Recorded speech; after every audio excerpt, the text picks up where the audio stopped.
بسم الله الرحمن الرحيم ومد ريتش بوتي دلي يدبد بوان دي سلاميا سلام كدب waxaan idin sheegayaa in hadda imika saacada aan idin la hadlayo in la soo qaaday odaygaygi oo diyaarad lagu soo qaaday diyaarad baa lagu soo qaaday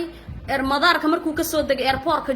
xumbuli uu ka soo degay telefoon buu igula soo hadlay wuxuu yiri ciyaalkayga ay diyaar waan qaadanayaa ciyaalkayga ay diyaar guri baan u kareystay waan qaadanayaa bigeedi marka reer Djibouti oo waxaan idin sheegayaa halka ay baashu gaadhay baan idin sheegayaa beerkaygii baa la doonayaa in la hor qaado si aan u aamuso si la ii aamusiyo si xaq layga aamusiyo ayaa la doonayaa in beerkayga la hor qaado marka reer Djibouti oo waxaan idin leeyahay waxa la arkay cududiina waxa la arkay xoogiina la arkay waxa la arkay isku duubnidiina la arkay maanta waxa la doonayaa in aniga la ii aamusiyo waxa la doonayo in la ii aamusiyo aniga idinka ayaa la idin arkay inaad wax goosan karaysaan idinka ayaa la idin arkay in idinka go'antay haddii toole idin dul qaadanayn in ay ka go'an tahay ayaa la idin arkay haddii inaad wada nacdeen oo dhinac ka wada marteen ayaa la arkay reer Djibouti marka waxa la doonayaa in halganka la iga reebo la doonayaa in halganka la iga reebo ayaa la doonayaa beerkayga la hor qaado la doonayaa reer Djibouti oo beerkayga la hor qaado ayaa la doonayaa reer Djibouti marka reer Djibouti aanu ma jabayo intaan idinka idin haysto ilaahay intaan haysto ilaahay baan haystaayo ma jabayo idinkaan idin haystaayo ma jabayo laakiin halka ay ka gaadhay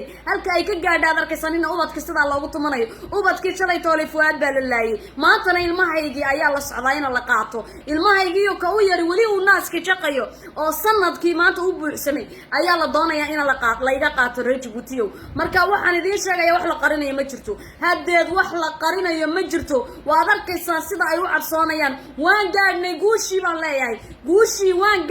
leeyahay reer Djibouti ha ka joogsanina ha ka jiifsanina fuad iyo inta kale ee dulmiga ku xidhan oo dhani inaga ayayna sugayaan uurka ka ooyayaan aniga taasina ima joojinaysan ilaahay reer Djibouti ima joojinayso ilana arkabaan ilaahay halka ay ka gaadhay marka maanta talisku isaga ayaa isku meeraysanaya isaga ayaa madaxu wareersan yahay marka libintu waa halkeena ha jabina hala tukado ilaahay ha loo noqdo hala dhaafo cabsida aanta Allah ahayna naar lagu mudanaya hala dhaafo cabsida ay qulubta dadka ay gashadeen ilaahay ha ka masaxee ayaa maxaa la raadayay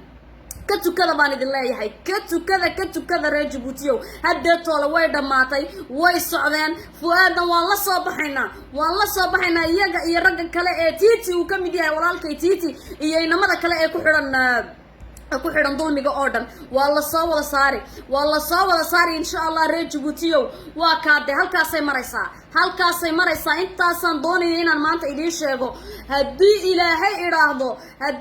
iraahdo libintu waa xaggeen waa ka waad arkaysaan shalay toole waxay ahayd caruurtii waxay ahaydeen fuad maanta waa beerkaygii beri toolena keen la ooyeynaayo kale beri toolena keebaan la ooyeynaayo kale de keebaan beri toolena la ooyeynaa reer Djibouti waa isku duubnideena haddii inay qoloqoladayna dhex wadeen aan iska xidhnay bay arkayaan inay wixii ayna dhex wadeen oo dhan aan iska xidhnay bay arkayaan inaan lacagahoogii diidnay bay arkayaan inay wixii ay ku shaqaysanayeen oo dhan aan diidnay bay arkayaan reer Djibouti marka waxaan idin sheegayaa halkeeni buu halgan ku inooga sii soconaya inagoo dhulkeena jecel inagoo dhulkeena jajabinayn inagoo ka inagu soo darsadeen ee doonaya qaskiya qalalaasaha wada gacanta qabanayno dhinac iskaga joojinayna oo naga joogsale ayay soo wada baxaynaa reer Djibouti oo joogsan mayno ilaa inta aanu ka gaadhayno halka aanu insha Allah way muuqataa guushu way muuqataa waad arkaysaan halkay gaadhay gaalkuba hooyadii ka muuqaadi jirin ilma yaro naaska jaqaya ka muuqaadi jirin marka halkaasay ka gaadhay waxaan ku leeyahay aniga waxa sitaa adiga cabsi karaysaan ma tu aan idinkaga joogsanayna maaha aniga waajibka hooyanimo isaaran hooyo Djibouti oo dhan baan hooyo wahay waajibka diiniga iyo ka wadaniga isaar rambo wuxuu ifarayaa inaanan xaqa ka aamusin la ilaaha illa Allah Muhammad rasuulullah inaanan xaqa ka aamusin ayuu ifarayaa waajibku anigu waajibkayga waan gudanayaa reer Djiboutina maanta waa la isku wada raacay oo waa la isku wada raacsan yahay war salaada hala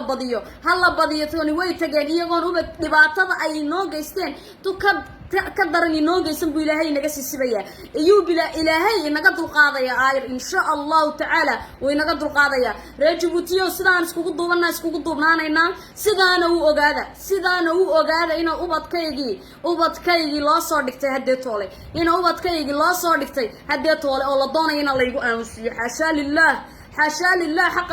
اللي يقول مسلم مايو وان ديداي بان الله يحي وان ديداي بان الله يحي هكود دالين أنها تاس وطواب هراء وصو استعماشن فلماذا وان دميني أنه وان صارقنا وان دميني نقوم آمسين كرتان بان الله يحي نقوم آمسين كرتان بان الله يحي